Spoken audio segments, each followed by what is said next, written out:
This is the news on Honor 103.5 FM. Honor FM News, accurate, transparent, undiluted. We go deep. We bring you the news behind the news. Honor FM News. If it's new, then it's news.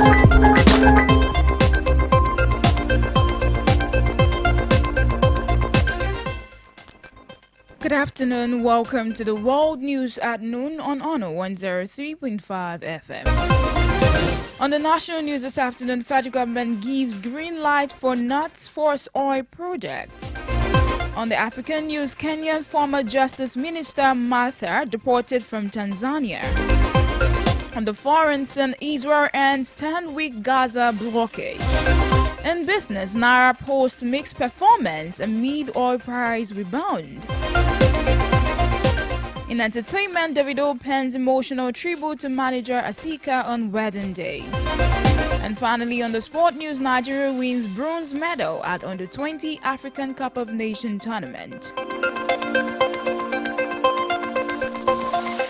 Welcome once again to the news. I am Temitope Dada. Now the news in detail. President Bola Tinubu has granted regulatory approvals for the issuance of critical licenses required for the Kolmani Integrated Development Project, a multi-billion-dollar oil exploration initiative located between Bauchi and Gombe states. This development was disclosed by the Minister of State for Petroleum Resources, Senator Henikon Lukwebiri, during the flag-off ceremony for the project yesterday. According to Lukwebiri, the approvals aim to increase oil production by activating all available hydrocarbon platforms. The minister emphasized the administration's commitment to leveraging Nigeria's energy resources for industrial growth, job creation, and revenue boost. The project, situated in Kolmani River 2 oil field, a border community between Bauchi and Gombe states, is expected to transform Nigeria's energy landscape. The event was attended by Bauchi State Governor, Senator Bala Mohammed, among other dignitaries.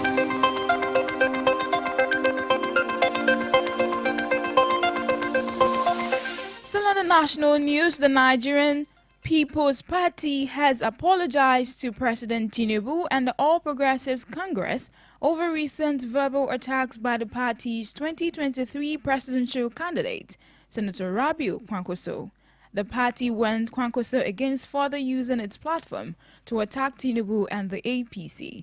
In a statement, the NNPP's National Publicity Secretary, Dr. Gini Olakposi, disowned Kwankwaso's comment, stating that the party has formally severed ties with him and the Konkasia movement. Olakposi apologized to President Tinubu and the APC, saying Kwankwaso's insults and abuse do not reflect the NNPP's position. The party emphasized that Kwankwaso was expelled long ago and should stop parading himself as a member of the NNPP. The NNPP reconfirmed its commitment to constructive national development rather than reckless political attacks. On the African news, Kenya's former Justice Minister Martha Karua has been deported from Tanzania, reportedly to prevent her from attending the court case of opposition leader Tundu. Karua, the respected human rights advocate, was detained and interrogated for several hours, along with 2 colleagues before being deported. Lissu, the leader of Tanzania's main opposition, is facing treason charges and is due to appear in court today. Karua has been critical of Tanzania's government, accusing it of democratic backsliding in East Africa. Her deportation has been condemned by a human rights group, who say it's part of a restrictive approach in the opposition on Tanzania.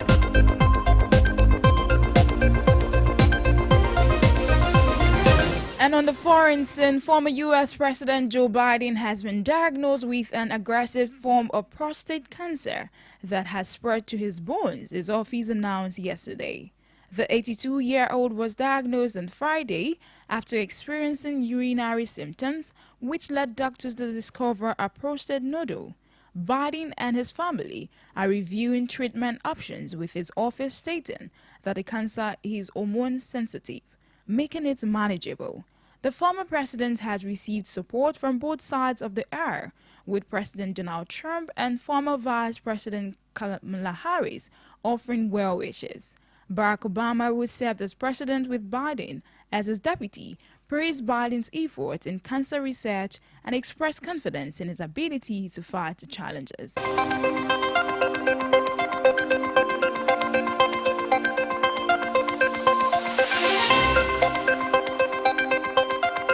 Still on the foreign scene, Israel has announced it will allow a basic amount of food to enter Gaza, ending a 10-week blockade that has caused risk to food shortages.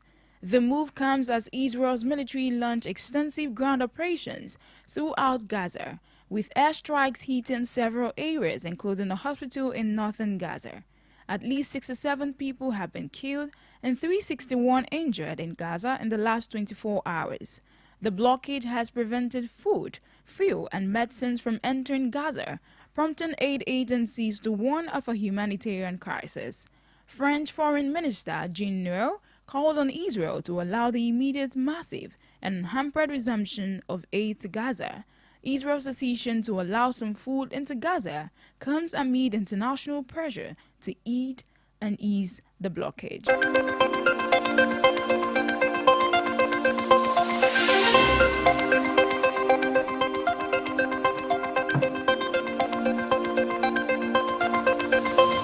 On the business report, Naira has recorded mixed performances across markets, with the parallel market rate closing flat at 1,620 Naira per dollar, while the official market rate weakened by 0.5%. This volatility is largely due to fluctuations in the global oil prices. Brent crude prices have inched up by 2.4% week on week, while U.S. Texas immediate crude futures 87 cents higher. Analysts expect the Naira to remain within its current range in the near term, supported by ongoing Central Bank of Nigeria reforms and expectations surrounding the upcoming Monetary Policy Committee meeting.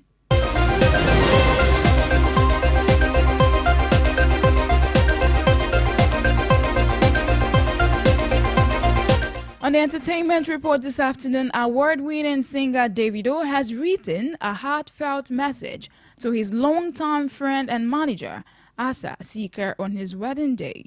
In the emotional tribute, Davido reflected on their journey together, highlighting the strength of their bond forged through years of shared challenges and triumphs. Davido praised Asa's loyalty, dedication, and commitment to their vision.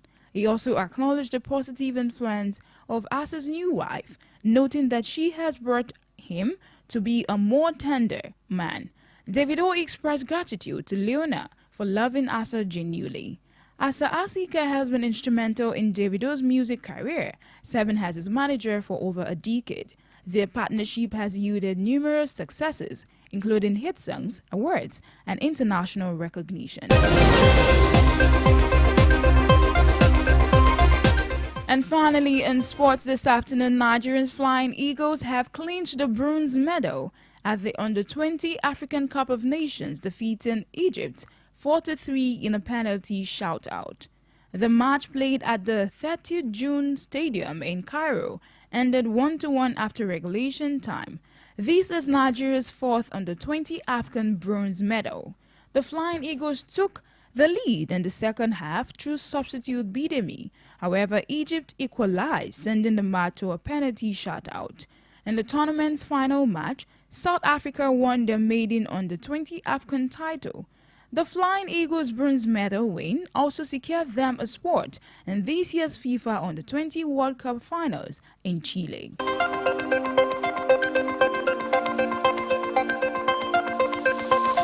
And that'll be all for now on the World News at noon on Honor 103.5 FM. Before we go, here is a recap of the main stories.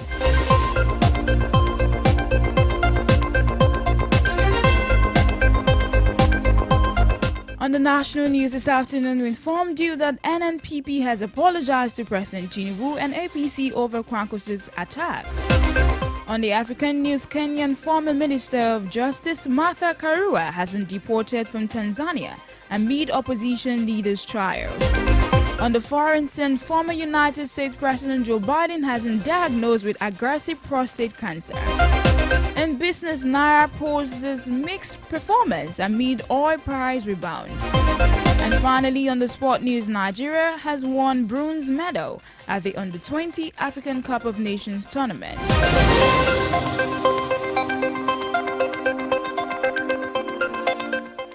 For Eyewitness Report news mentions and news commercials, contact the Honor FM newsroom at 0915-103-5555 or 0704 800-1035. You can also check out our website at www.honorfm1035.net for more information. The news was compiled by Adida Molasaka. I am Temitope Dada. Thanks for listening.